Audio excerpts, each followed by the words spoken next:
저는 슬라보의 지적의 믿음에 대하여를 준비를 했습니다. 질문은 가상은 어떤 제스처인가 입니다. 그렇다면 가상이란 무엇일까?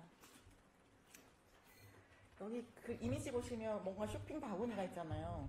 제가 이제 아이가 없고 아이에 대한 어떤 고통이나 이런 그 사건들이 많은데 TV에서 꼭 그 건우 아시죠? 건우 엄마 안나가 너무 예쁜 거예요. 그 엄마가 갖고 있는 가방이나 옷이나 뭐 귀걸이나 계속 검색해요. 그러면서 빛의 속도로 막 장바구니에 담습니다.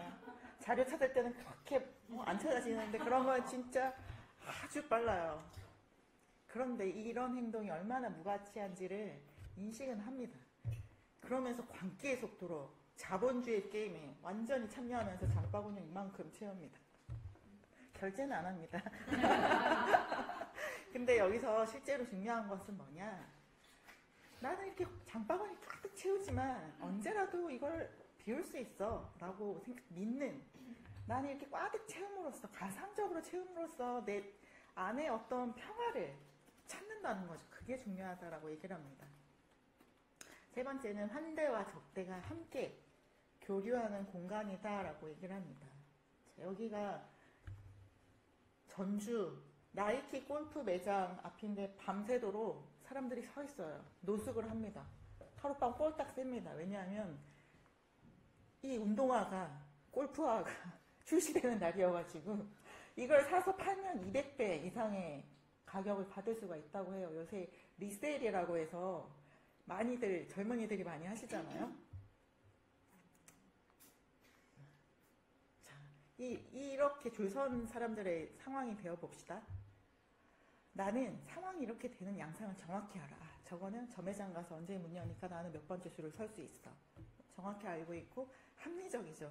나는 이거를 한 30만 원에 사면 200배나 돈을 벌 수 있으니까 아주 나는 합리적인 행동이야. 그리고 공리주의적인, 나는 돈을 벌 수 있기 때문에 나에게 행복을 가져다 주는 액션이야. 그렇게 스스로를 여깁니다. 근데 지적은 얘기해요. 그거는 너가 수용하기 어려운 어떤 믿음이 있어서 대신에 그걸로 하고 있는 거 아니니? 라고 얘기를 하고 있습니다. 자, 마르크스도 이 돈에 대해서는 물신이라고 얘기를 했어요. 그런데 데리다는 해체주의자죠. 데리다는 마르크스가 하나 놓친 게 있어 라고 얘기를 합니다.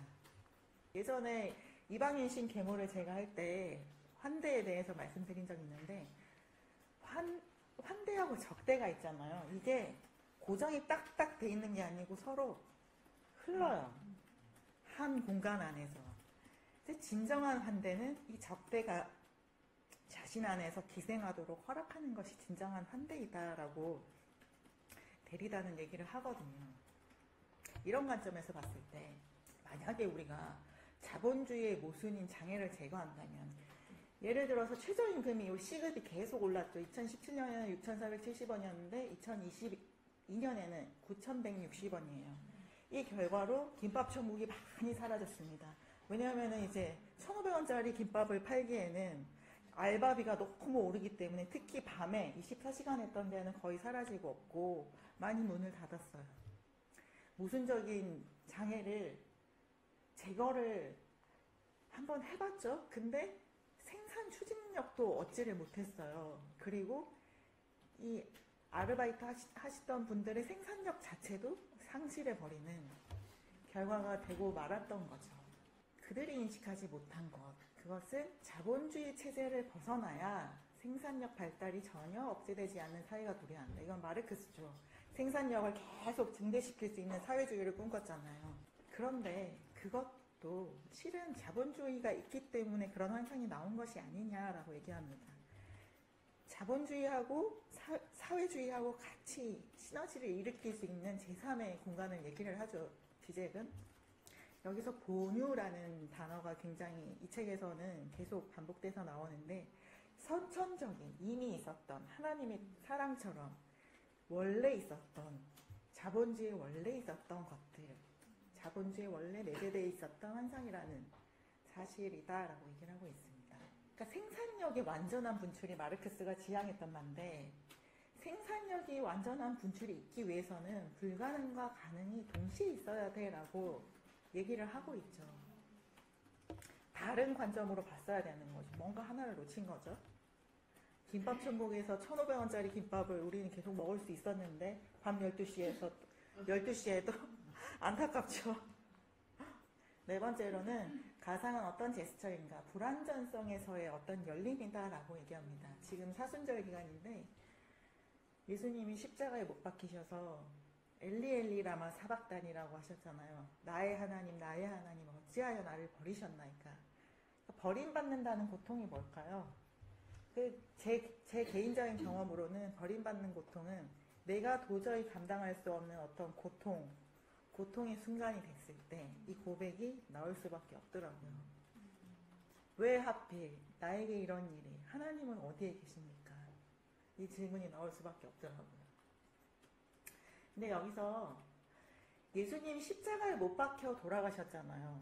유대인들이 원했던 시는 이런 모습이 아니었죠. 아주 권력이 있고 지성이 있고 변두리가 아닌 큰 대도시에서 아주 그냥 부자로 근데 예수님은 시골에서 또 천한 인간의 모습으로 이렇게 처참하게 십자가에 돌아가셨잖아요.